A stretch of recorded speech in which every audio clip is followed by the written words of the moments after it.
Pemkot Kediri melalui Dinas Pendidikan menerima 93 mahasiswa serta 13 dosen pembimbing lapangan atau DPL yang terlibat dalam program kampus mengajar tahun ini pada Kamis 22 Februari 2024. Penerimaan peserta kampus mengajar tersebut dikemas dalam kegiatan koordinasi dan lapor dini program kampus mengajar Angkatan 7 tahun 2024 yang diselenggarakan di Aula Ki Hajar Dewantara Dinas Pendidikan Kota Kediri. Adapun tujuan dilaksanakannya program ini adalah untuk memberikan kesempatan kepada mahasiswa mengikuti pembelajaran di luar kampus, membantu meningkatkan literasi dan numerasi siswa di sekolah penugasan, mengasah keterampilan mahasiswa, meningkatkan kreativitas dan inovasi pembelajaran melalui kolaborasi dengan guru dan lain-lain.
Bapak Kepala Bidang Pendidikan Dasar, yang kami hormati dosen pembimbing lapangan, Bapak Koordinator Dosen Pembimbing Lapangan, Bapak Ibu Kepala Sekolah Dampingan, Bapak Ibu tamu undangan dan hadirin sekalian, beserta mahasiswa semuanya yang berbahagia. Hari ini tanggal 22 Februari tahun 2024 diselenggarakan pelepasan dan pendampingan peserta program intervensi pemulihan dan transformasi pembelajaran melalui program kampus mengajar Angkatan 7 tahun 2024. Puji syukur kita panjatkan kepada Tuhan semesta alam atas karunia-Nya kita semua bisa menyelenggarakan acara ini dengan baik dan mohon ridha kepada Tuhan Subhanahu wa Ta'ala. Mudah-mudahan acara ini berjalan lancar dan nantinya akan membawa berkah barokah buat kita semua. Amin. Bapak Ibu, penerimaan peserta kampus mengajar Angkatan 7 tahun 2024 diawali dengan menyanyikan lagu kebangsaan Indonesia Raya dan doa.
badannya disilakan.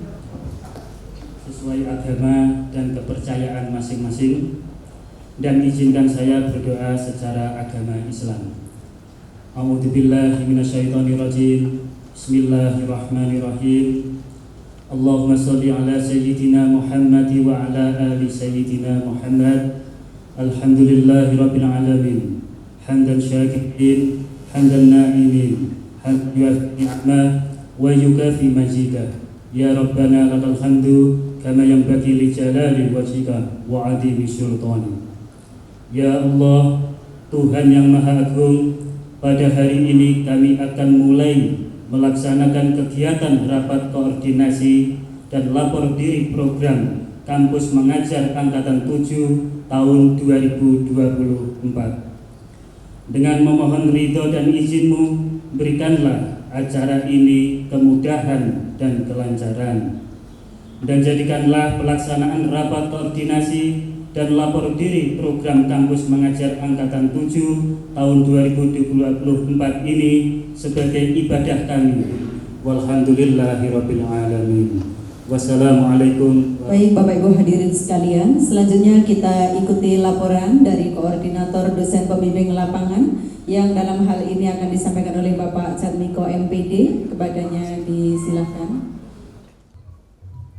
Dalam laporannya, Jatmiko, dosen koordinator lapangan, menjelaskan program yang akan terlaksana pada semester genap ini diikuti oleh mahasiswa dari 13 perguruan tinggi, di antaranya Universitas Nusantara PGRI Kediri, Universitas Islam Kadiri, Universitas Kadiri, UT Malang, IIK Strada Kediri, dan Universitas Negeri Surabaya. Kemudian ada Universitas Dian Nuswantoro, Unisma, Universitas Pauyatan Daha, Unmuh Blitar, UGM, Unmuh Malang, serta Universitas Brawijaya. Sedangkan dari kalangan dosen berasal dari Universitas Nusantara PGRI Kediri, Universitas Islam Kadiri, IIK Baktawiyata, serta Universitas Kadiri. 93 peserta Kampus Mengajar Angkatan 7 tahun 2024 diterima secara baik oleh Kepala Dinas Pendidikan Kota Kediri, Anang Kurniawan. Hal tersebut disampaikan Ibnu Qoyim selaku Kepala Bidang Pendidikan Dasar Dinas Pendidikan Kota Kediri. Pihaknya sangat mendukung program Kampus Mengajar dan menyampaikan terima kasih kepada peserta yang dalam satu semester ke depan ini akan turut berkontribusi memajukan pendidikan di Kota Kediri dan anggota keluarga di sekolahnya masing-masing. Selanjutnya diharapkan juga si mahasiswa itu dapat berkreativitas dan berinovasi dalam teknik pembelajaran melalui kolaborasi dengan guru. Nah, diharapkan di sini karena ditekankan berkolaborasi, diharapkan tidak dilepas sendiri kalau seperti itu. Ya, selanjutnya mahasiswa juga diharapkan mempunyai atau meningkatkan komunikasinya, komunikasi dengan bapak ibu guru, dengan siswa, dan dengan keluarga sekolah seperti itu.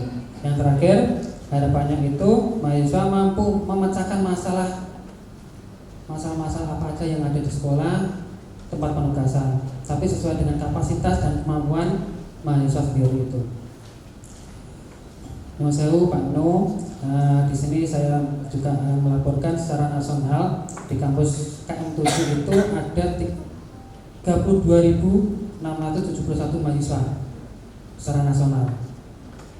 Nah, kalau DPL-nya itu 3.619 DPL dari 845 perguruan tinggi di seluruh Indonesia, baik itu swasta maupun negeri. Lalu ada 7.051 sekolahan. Kalau di SD sendiri itu ada 4.000-an, di SMP itu ada 1.900-an, dan di SMK itu ada 335-an. Kalau di Kota Kediri sendiri, kita diberikan tugas atau ada 93 mahasiswa yang mendapatkan tugas untuk ditempatkan di Kota Kediri. Ini dari 13 perguruan tinggi yang ada di seluruh Indonesia. Ini kalau saya rekap itu ada dari UNP, dari PK Kediri, dari Uniska, lalu dari UNIK, dari UM Malang, dari Unesa Surabaya, dari IIK Strada, dari Universitas Dian Nuswantoro, dari Unisma Malang juga ada, Pawitan Doho, dari Gunung Blitar, dari Universitas Gajah Mada Jogja juga ada, lalu Unmuk Malang, dan terakhir itu dari Universitas Brawijaya. Untuk DPL-nya ini ada 12 mahasiswa, ada 12 dosen, ya, ada 12 dosen itu dari 4 perguruan tinggi. Dari Universitas Nusantara bagian Kediri itu ada 7 dosen, dari Universitas Islam Kediri itu ada 3 dosen, dari IIK Bakti Wiyata itu ada 1 dosen, dan dari Universitas Kediri itu ada 1 dosen. Ya, Bapak Ibu, untuk sekolah penugasan di sini ada 21 sekolahan.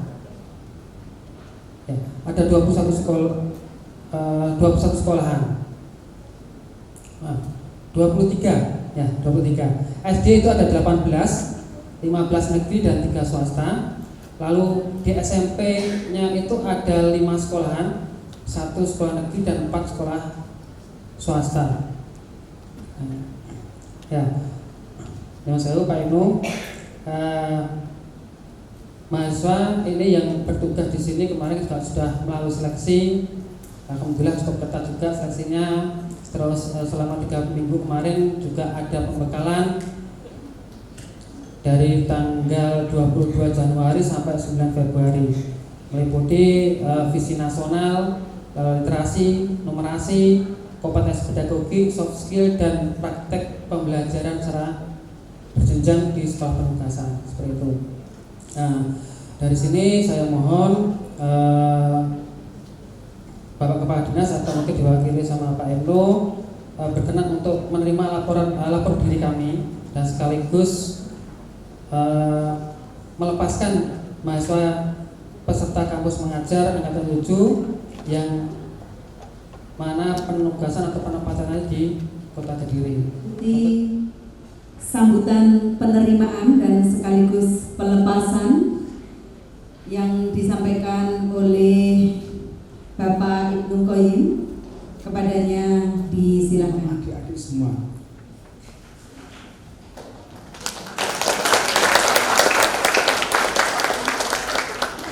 Dong bocah gandeng-gandeng aja udah gak tompo ya mana-mana. Ini yang jaketnya macam-macam ya, ada yang kuning, biru, hijau, tapi bukan dari partai ya ini ya. Bukan. Saya dulu jaket saya hijau kan. Hijau dari UIN Syarif Hidayatullah dan di Jakarta ini. Dan dulu termasuk aktivis 98 yang demo di DPR. Tapi setelah demo betul ya Allah, pemimpin apa yang melok tak guling nih. Kadang begitu. Setelah belakangnya kadang ada perasaan menyesal. Ternyata memang pemimpin kadang ada kelebihannya, ada kekurangannya. Dan setelah saya rasakan Pak Harto juga banyak kelebihannya. Zaman itu kalau ingat terutama generasi saya sering dengar di radio urasan dan pangan itu ya, seger kuasa betul itu ternyata. Ya, kadang saya nyesel ikut demo. Anak-anak, adik-adik jangan demo ya. Kalau ada kira-kira yang nggak bagus, apa itu? Ya, tungani. Atau bicara dengan baik-baik dengan stakeholder yang terkait. Nggak usah demo. Ada caranya juga. Adik-adik, ini tadi dilaporkan oleh Pak Jatmuka, Pak Mas Jatmuka masih muda. Ada 93 mahasiswa. Di laporan saya itu saya terima 94. Yang satu kemana? Anak Mas Jatmuka. Mudah-mudahan yang satu tetap sehat walafiat ya. Tak cuma tulisan saya 94, laporan Mas Jatmuka 93. Terus ada 2-3 sekolah terdiri dari 8 SD dan 5 SMP. 18 SD ya, dan 5 SMP dari 13 perguruan tinggi. Alhamdulillah. Kota Kediri ini adik-adik mahasiswa ada yang bukan warga Kota Kediri ya? Ada ya. Nah, saya yakin dari sekian kampus itu ada yang warga Kediri, meskipun kampusnya UGM atau UB, ada yang dari Kediri. Sudah tahu ya, kalau Kediri itu kota yang paling bahagia. Nah, saya lihat senyum-senyum Nah nggak bahagia paling Mbak Ayu saya dalam pencarian. Terus juga kota terkaya, meskipun kadang SK-nya itu tergadaikan, tetap kota terkaya. Tetap kota terkaya. Dan yang perlu dicatat oleh adik-adik, dicatat ya, catat. Kota Kediri itu untuk tingkat SD itu literasinya 85,97. Padahal nasional itu hanya 61,53. Jadi literasi kita tingkat SD jauh di atas nasional. Kemudian numerasinya SD ya 66,88. Sedangkan nasional 46,67 di atas nasional. Untuk SMP literasinya 85,65, nasional 55,00. Sedangkan numerasi SD 66,24, nasional 40,63. Seluruhnya Kota Kediri baik SD SMP literasi dan numerasi di atas nasional semua dan tinggi. Terima kasih Bapak Kepala Sekolah, Ibu Kepala Sekolah, Mas Pengawas, berkat beliau itu. Kalau saya kan hanya nonton saja, mencatat saja. Beliau yang berjuang.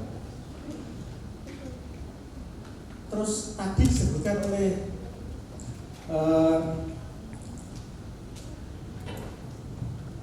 Pak Jatmiko, Mas Jatmiko, salah satu tugas dari adik-adik itu termasuk peningkatan literasi dan numerasi.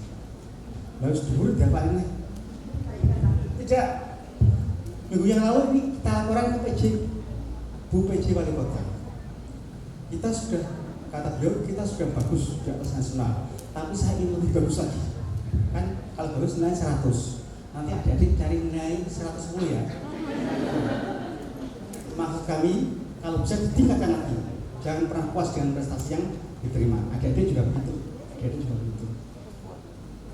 Saya tadi nyesel ya. Kenapa saya nggak gitu sekarang ya, kan Pak Iren. Bukan karena adik-adik sing cantik-cantik, ya itu salah satunya. Tapi kamus mengajar itu baru ada 4-5 tahun ini ya. 5 tahun ini. 20, 21, 22, 23, 24. Terus adik-adik ini dapat gaji ya. Tak pikir enak sekali. Sudah nggak usah repot-repot belajar di kampus, dapat 20 SKS, dapat gaji dapat enak enggak? Kenapa zaman saya dulu nggak ada? Nah itu yang saya iri. Makanya kesempatan ini ambil sebagiannya, gunakan kesempatan ini tidak terulang dua kali. Siap adik-adik? Ya. Kalau sudah siap, kalau tadi sudah saya terima, maka dengan bacaan Bismillahirrahmanirrahim, la haula wala quwata illa billahil aliyyil azim, adik-adik selamat bertugas di sekolah-sekolah. Kemudian dari saya, kalau ada kesalahan maaf, Allahumma fiq ila dharik. Assalamualaikum warahmatullahi wabarakatuh. Lanjut oleh Kepala Dinas dan Kepala Sekolah beserta dosen pembimbing lapangan, kami undang Bapak Ibnu. Yang pertama dosen pembimbing lapangan Bapak Jatmiko, Kepala Sekolah Dampingan SDN Pojok 2 dan SMP PGRI 1. Disilakan mengambil tempat. Deklarasi program kampus mengajar tersebut ditandai dengan penanda tanganan secara simbolis oleh Dinas Pendidikan dan dosen pengajar maupun kepala sekolah di 23 sekolahan di kota. Dalam program kampus mengajar tersebut, mahasiswa nantinya akan ditugaskan selama 4 bulan ke 23 sekolahan di Kota Kediri, terdiri dari 18 SD dan 5 SMP.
Berikutnya dosen pembimbing lapangan Bapak Weda, Sekolah Dampingan SD Bapak 2 dan SD Bapak 3.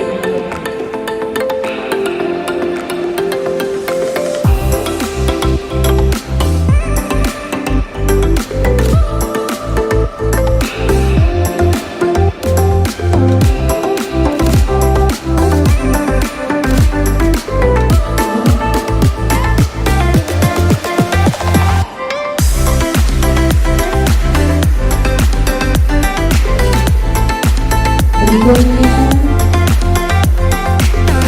Beti Budata Bunike Mas Ika Rupiani Sekolah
dan kepala sekolah.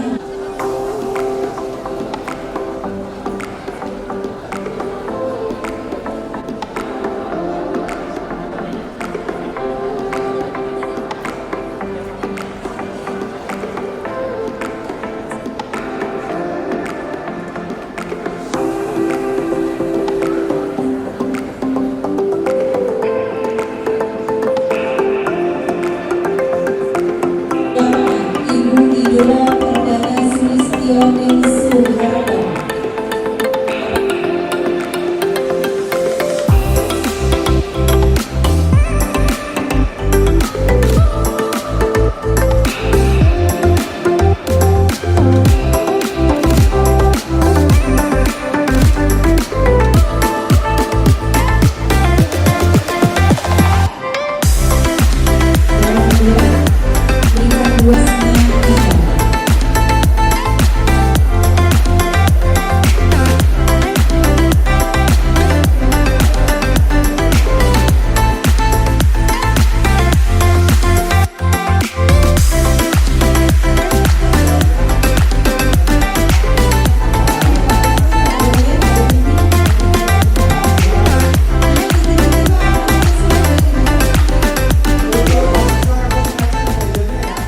Kegiatan hari ini adalah Kampus Mengajar episode 7. Kampus Mengajar itu adalah mahasiswa-mahasiswa diterjunkan ke sekolah-sekolah biar dia mengaplikasikan keilmuannya dan mempraktekkan kemampuannya ke anak-anak di SD maupun SMP.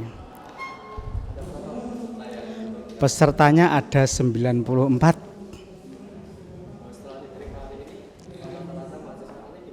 Nanti disebar ke 23 sekolah, 5 SMP dan 18 SD.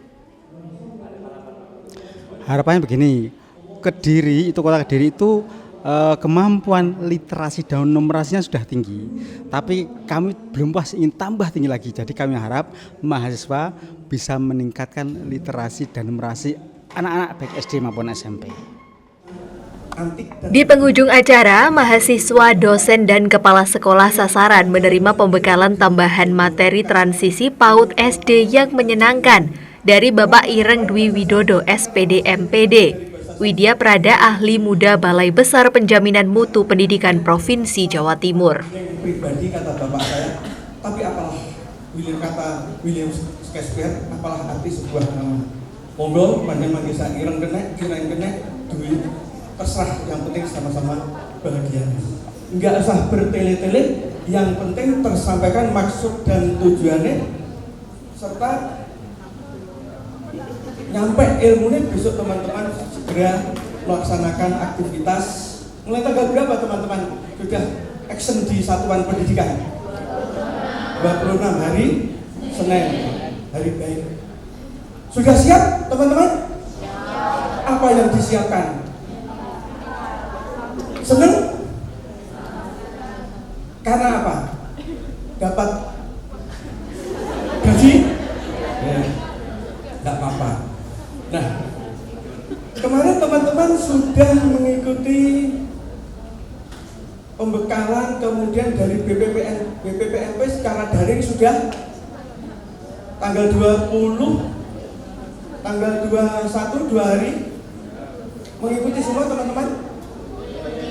Apa yang disampaikan oleh teman-teman saya melalui dari teman-teman BPPNP terkait dengan apa?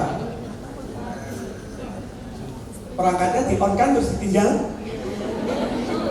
Tentang Chromebook, ya? Tentang pendidikan inklusi, ya apa enggak? Tentang literasi numerasi. Wah, ini kayaknya ibu kepala sekolah nanti kerja berat ini. Ini teman-teman kok kemarin yang sudah disampaikan teman-teman jelas apa belas? Gak baik, gak apa-apa, berproses. Sesuatu itu kan gak bisa lagi ada kedabrak, kayak goreng tahu diwala-wali tetap tahu tidak. Nah, berbicara tentang kampus merdeka atau kampus mengajar, teman-teman mahasiswa, ini termasuk episode Merdeka Belajar yang episode keberapa? Masa? Ayo, kampus mengajar ini termasuk episode Merdeka Belajar yang keberapa? Coba ditanya sama Mbak Google, Mbak, episode Merdeka Belajar yang ke-7 itu bener kah? Kampus mengajar? Episode yang ke-2, Kampus Merdeka. Di dalam Kampus Merdeka ada bagian aktivitas yang saat ini sudah ke-7, Kampus Mengajar. Biar tidak salah lagi nanti, karena punya tugas yang mulia. Esensi dari Merdeka Belajar itu apa sih? Esensinya, ayo, biar besok mulai hari Senin, ketika teman-teman itu bersama dengan Bapak Ibu guru di lembaga, di satuan, baik di SD maupun di SMP, tidak bingung, tahu apa yang dikerjakan, apa kira-kira esensinya. Tadi Pak Sekretaris Pak Ibnu ngendikan, kalau tingkat literasi numerasi di Kota Kediri sudah di atas literasi nasional, 85% lebih. Artinya sebenarnya nggak digarapkan nggak apa-apa, tapi Ibu PLT Wali Kota menghendaki karena persen itu tertingginya 100, jangan puas di 85 atau 85 lebih, tapi beliau menghendaki lebih bagus lagi. Nah, inilah yang nanti dengan keberadaan teman-teman membersamai satuan SD dan SMP ini lebih menjadi meningkat. Mengapa? Nah, jawabnya ada pada esensi Merdeka Belajar. Apa teman-teman kira-kira? Ada yang tahu? Udahlah, majelis ini untuk kita semua, dari kita, oleh kita, dan untuk kita. Mari kita bahagiakan diri kita. Nanti kalau sekarang sudah belum ada rasa bahagia, besok hari Senin pasti bingung. Esensi Merdeka Belajar adalah sebagai problem solving, pemecah masalah. Bukan hanya sekedar menyelesaikan masalah tanpa masalah seperti Pegadaian, ya, menyelesaikan masalah tanpa masalah itu kan sebagai problem solving terhadap apa kira-kira? Ada masalah apa di dunia pendidikan kita? Kok harus ada Merdeka Belajar yang sampai sekarang sudah episode keberapa? Sekarang episode Merdeka Belajar itu sudah 1, 2, 3, 4, 5, sekarang sampai episode ke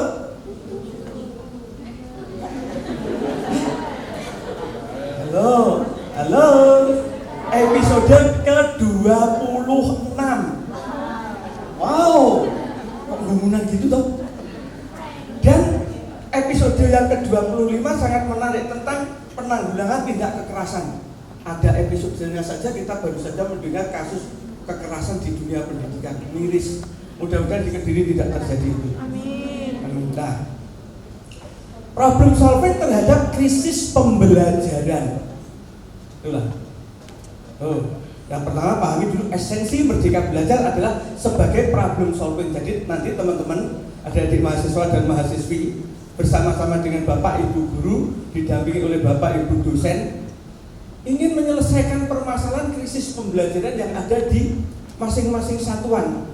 Sehingga harapannya apa nanti teman-teman?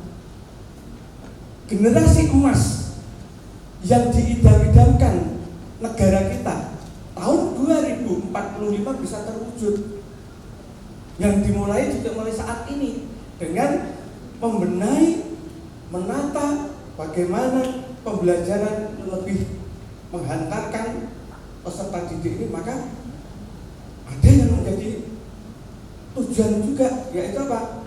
Terwujudnya profil pelajar Pancasila. Nah, itu besok teman-teman mahasiswa saya yakin sudah paham ya, sudah mempelajari apa itu profil pelajar Pancasila. Oh, saya mahasiswa Pak, bukan pelajar.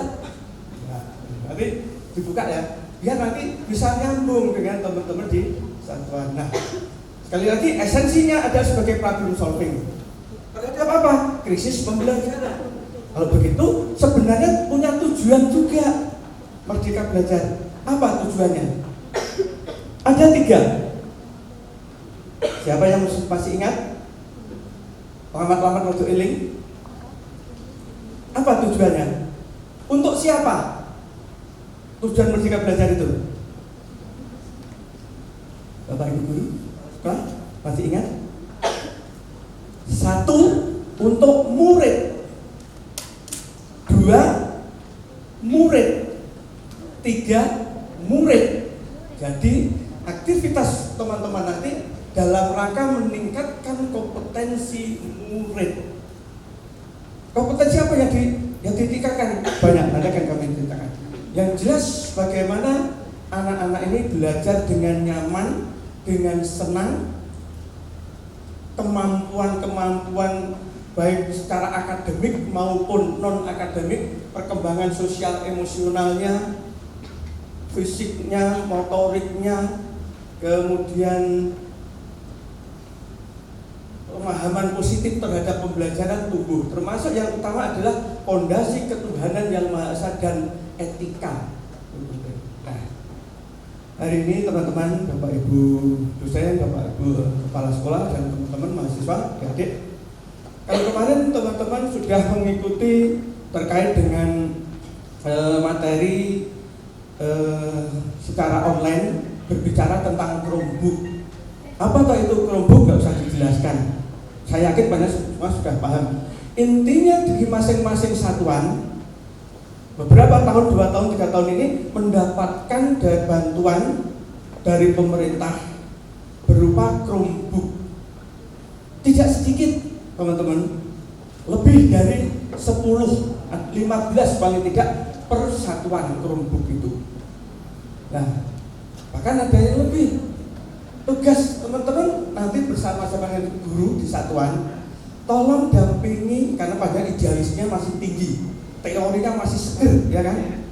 Nah, pemerintah memberikan bantuan Chromebook itu untuk apa? 1, bisa digunakan untuk kebutuhan administrasi lembaga. Yang kedua, untuk mendukung proses pembelajaran. Tidak hanya untuk AN. Kalau AN biasanya kan untuk ujian, untuk assessment itu, tidak. Tapi untuk pembelajaran. bagaimana memanfaatkan Chromebook itu sebagai fasilitas pembelajaran, mencari gambar, membuat video dan lain sebagainya. Sehingga apa tujuannya? Murid-murid itu nggak bosen, jadi menarik. Tuh. Intinya semua tadi betul disampaikan oleh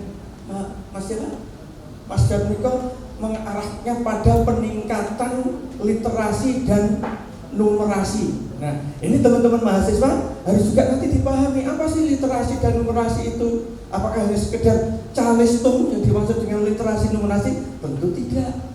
Banyak hal. Nah, kemudian kemarin mungkin sudah berbicara tentang inklusi. Kalau di pendidikan inklusi itu juga nanti bagaimana teman-teman yang di sekolah betulkah sudahkah lembaga ini menerapkan kalau dikatakan di Jawa Timur itu sudah inklusi, kemudian ditindaklanjuti di masing kabupaten kota, di Kediri seperti apa? Apakah masih ada pemilah-pemilahan, pembedaan terhadap murid-muridnya?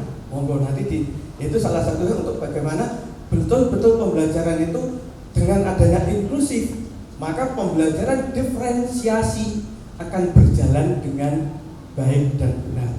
Kemudian yang terbaru lagi ada, mungkin kemarin teman-teman sudah mendengarkan tentang GSS, Gerakan Sekolah Sehat.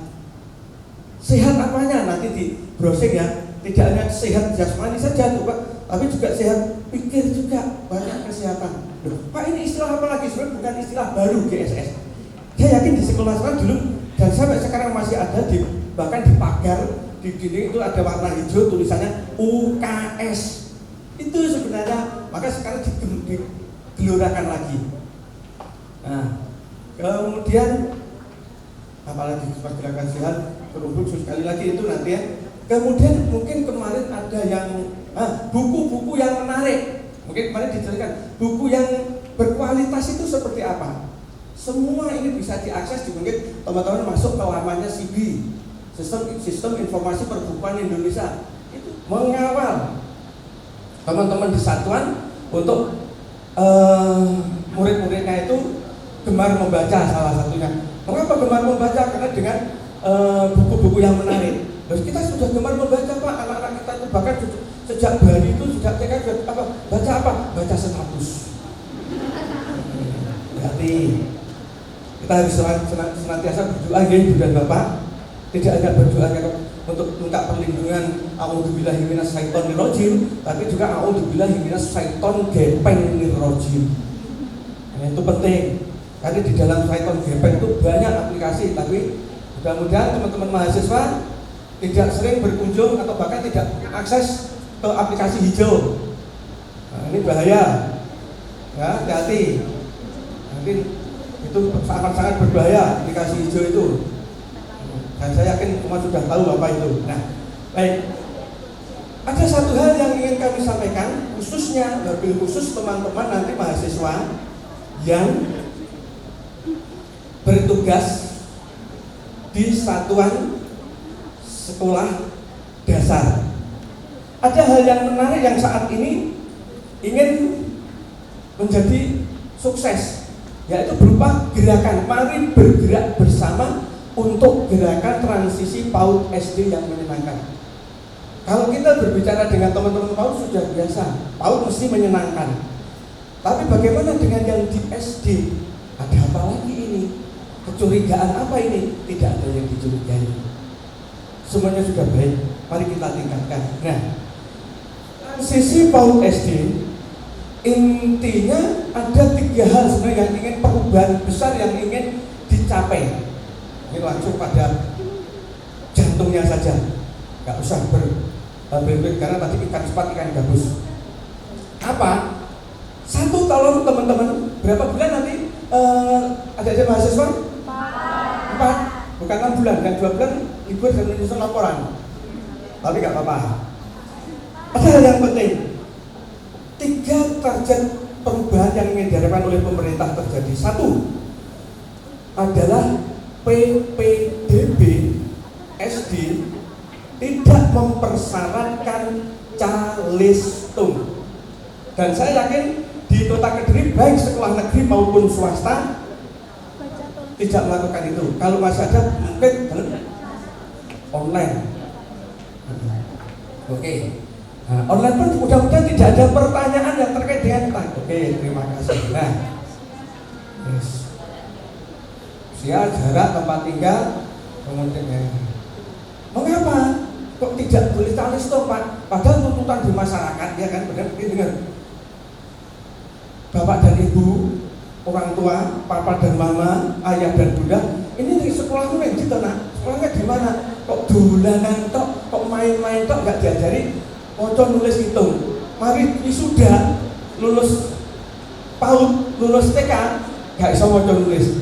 Ya apa ya itu tujuannya kan tidak. Nah, mengapa? Karena perubahan target perubahan yang pertama ini ada regulasinya, ada SE-nya yang harus diturunkan ke masing-masing satuan bahwa salah satunya tidak boleh mempersyaratkan saat penerimaan peserta didik baru ada tes calistung, apakah dalam bentuk tes tulis maupun tes tulisan. Karena assessment bagi anak-anak itu bisa dilakukan setiap waktu saat proses pembelajaran. Nah, yang kedua, karena di SD kelas awal, teman-teman, terutama yang di SD, kelas awal itu kelas berapa? Kelas 1 dan kelas 2 itu masih masuk kategori anak usia dini. Siapa yang ngomong? Bukan saya. Menurut konsensus kesepakatan UNESCO, yang dimaksud dengan anak usia dini adalah anak yang mempunyai usia rentang 0 sampai 8 tahun. Maka itulah di SD kelas awal masih harus melanjutkan sistem gaya belajar, cara belajar anak usia dini, biar tidak kaget, biar tidak ketika penyesuaian diri itu terlalu mendadak sakit, ini bahaya. Ibaratkan gaspol, rempol, jungkel, kecuali gaspol, rempol, jagang tengah, gereng, kan gitu. Yang pertama ada itu tadi, PPDB tidak ada hal itu. Yang kedua, apa kira-kira yang kedua? Target yang ingin perubahan yang ingin dicapai adalah di SD itu dan di PAUD, karena tidak dapat, saya bicara SD aja, harus melaksanakan MPLS 2 minggu pertama. Maka salah satu yang bisa teman-teman mahasiswa berperan bersama para guru dan kepala sekolah, ayo kita susun MPLS yang baik, yang benar, yang sesuai dengan perkembangan anak itu apa ya, seperti apa. Silahkan nanti contoh, ada banyak tentang program MPLS itu apa saja.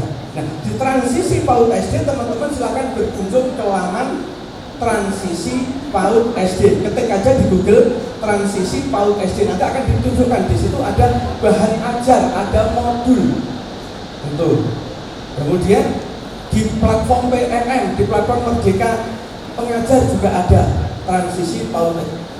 Jadi teman-teman mahasiswa harus ketika langsung saat ini ada kampus mengajar, harus browsing, harus berselancar hal-hal yang terkait dengan kependidikan, teori-teori, kemudian regulasi, isu-isu yang saat ini terjadi itu apa? Satu, PPDB. Yang kedua adalah apa tadi? Harus menyelenggarakan MPLS, masa pengenalan lingkungan sekolah 2 minggu pertama. Siapa yang dilibatkan? Apakah murid saja? Tentu tidak, juga para orang tua. Agar apa? Orang tua tahu, sekolah anakku tiba apa loh? Oh, ini perlu ditambah ini. Akhirnya orang tua punya sense, punya greget untuk membantu, sehingga yang digembar-gemborkan oleh tokoh pendidikan kita, bapak pendidikan kita yang saat ini menjadi nama gedung ini, Ki Hajar Dewantara, Trisentra Pendidikan, itu bisa terwujud. Yang dimana Trisentra Pendidikan itu untuk mewujudkan generasi atau murid yang hebat. 1, keluarga. 2, sekolah. 3, masyarakat. Itu bisa bersinergi, bisa berkolaborasi. Sehingga apa yang disampaikan, diajarkan, diinformasikan oleh satuan atau sekolah itu sudah selayaknya juga disampaikan untuk ditindaklanjuti oleh para orang tua di rumah. Karena waktu di sekolah itu sangat pendek, sangat sedikit, lebih banyak di rumah. Yang ketiga adalah apa?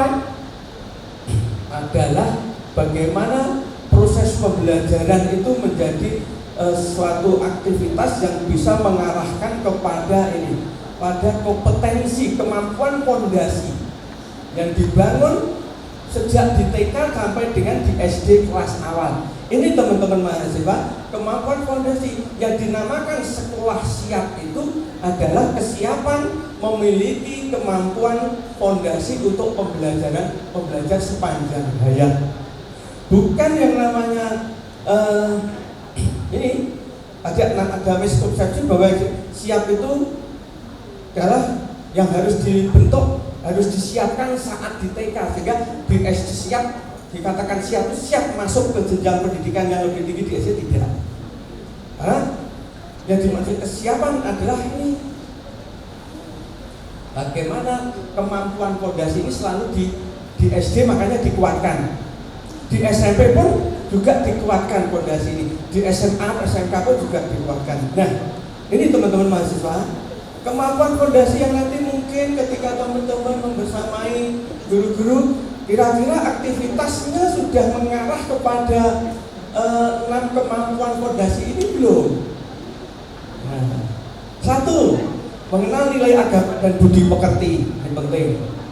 Nah, nanti dicari trennya seperti apa. Indonesia itu hebat teman-teman, dibandingkan negara lain nomor 1 itu mesti yang ada di Indonesia. Negara lain tidak ada yang namanya mengenal nilai agama itu.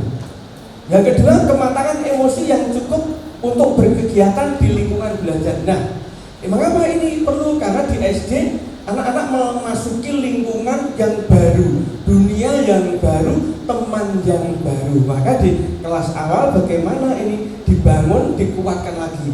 Ibarat membangun sebuah fondasi, bahannya bagus, materialnya bagus, cara bangunnya pun juga harus bagus. Oh, ini sudah bagus Pak, saya bangun fondasi ini. Ini perbandingannya, ukurannya, materialnya 1:1. Oh iya? Maksudnya apa? Semen 1 sak, pasir 1 truk. Bagus gimana kalau itu? Nah, kan? Yang berikutnya ada keterampilan sosial dan bahasa yang memadai untuk berinteraksi sehat. Nah, ini penting. Jangan sampai anak-anak kita sejak dini yang dikenal hanya bahasa pojok kampung, bahasa prokem, bahasa gaul saja.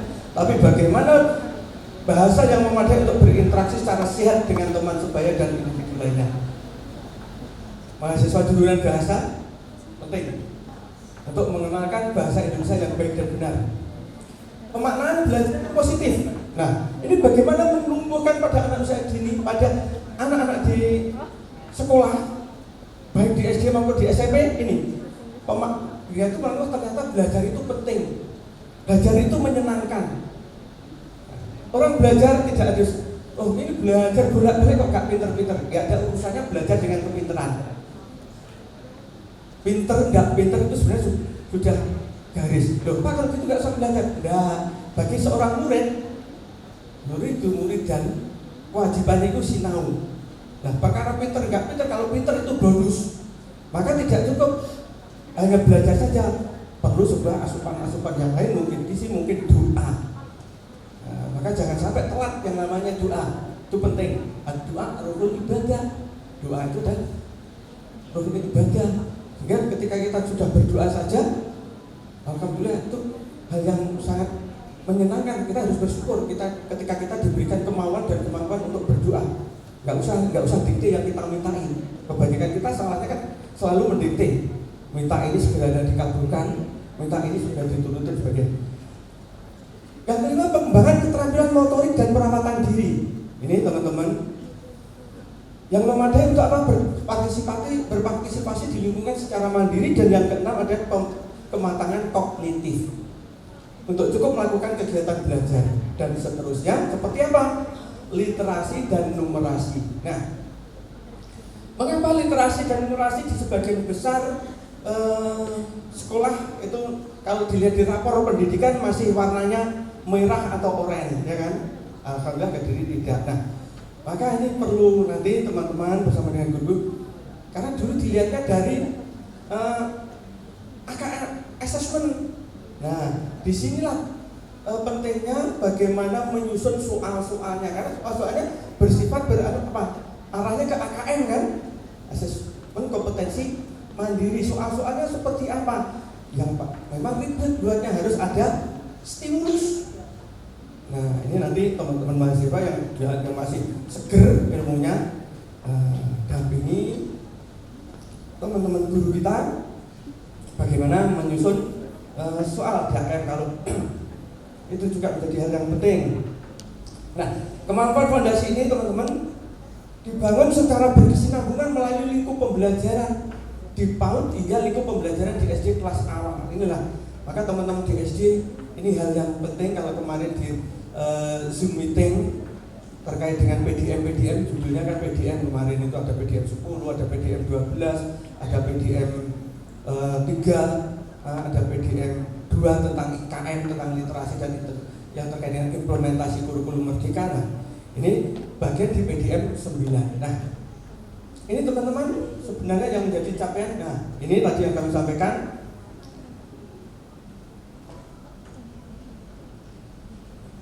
Ini nanti di nah, inilah pentingnya nanti juga kita tidak salah menilai dan tidak salah memperlakukan. Ada sebuah ilustrasi bahwa ketika anak-anak kita, taruhlah anak Ananda A, B, C, dan D, dua anak ini A dan B masuk ke kelas 1 di kelas awal di SD, berangkat tidak melalui PAUD atau TK.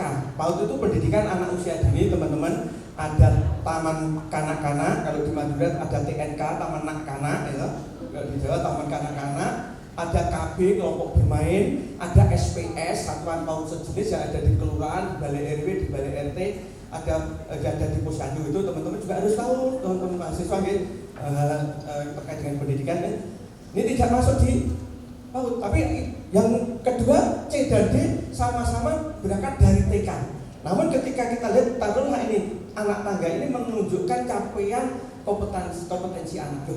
Kok yang tinggi capaiannya B? Ada apa itu? Nah, inilah yang harus kita pahami, bahwa laju perkembangan anak itu berbeda-beda. Nah ini teman-teman, berdiferensiasi itulah salah satu solusi, kata Bu Tejo, harus solutif, ya kan? Untuk menyelesaikan apa? Problem solving terhadap krisis pembelajaran. Dengan diferensiasi diharapkan semua anak mendapatkan layanan, kemampuan fondasinya terasah. Karena berbeda-beda banyak faktor yang mempengaruhi laju gizi mungkin, kemudian kesempatan berinteraksi.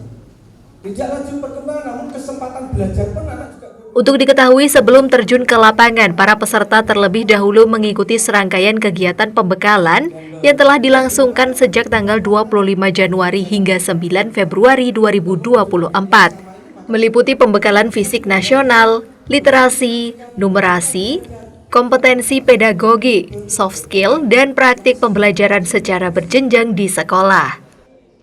Iya. Alhamdulillah untuk hari ini kan sudah diterima sama Pak Ibnu selaku sekretaris dinas ya. Untuk KM 7 sendiri itu sebenarnya program dari MPKM dari Kemendikbud itu sekarang sudah angkatan ke-7 dari tahun 2020. Nah, salah satu programnya itu sebenarnya untuk meningkatkan literasi dan numerasi, terutama di Kota Kediri.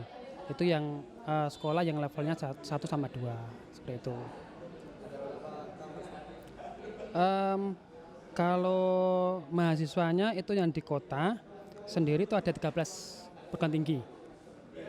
Iya, itu total ada 93 mahasiswa. Kalau mahasiswanya itu dari Universitas Nusantara PGRI Kediri, terus ada dari Uniska, dari UNIK juga ada, dari UM, UNESA, IK Astrada, Universitas Dian Nusanwantoro, Unisma, Paewetan Doho, ada Unum Blitar juga ada, Universitas Gajah Mada, Unum Malang, dan Universitas Brawijaya. Itu. Nanti kan penugasan itu mulai besok Senin sampai 4 bulan. Iya, sama 4 bulan. Ya, semoga untuk programnya bisa berjalan dengan baik, program-programnya juga bisa dikerjakan dengan baik, mahasiswa sehat semuanya pastinya, sesuai dengan tujuannya, itu untuk numerasi dan literasinya di sekolah tersebut bisa lebih baik juga. Ya, kalau SD di kota itu ada 5 sekolah. SMP ya, SMP 5 sekolah sama SD-nya 18 sekolah. Itu. Saya Jatmiko.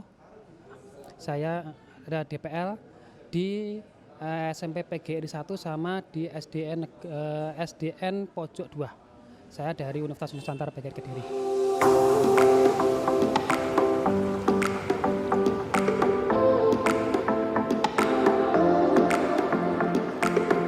Tim Liputan Doho TV.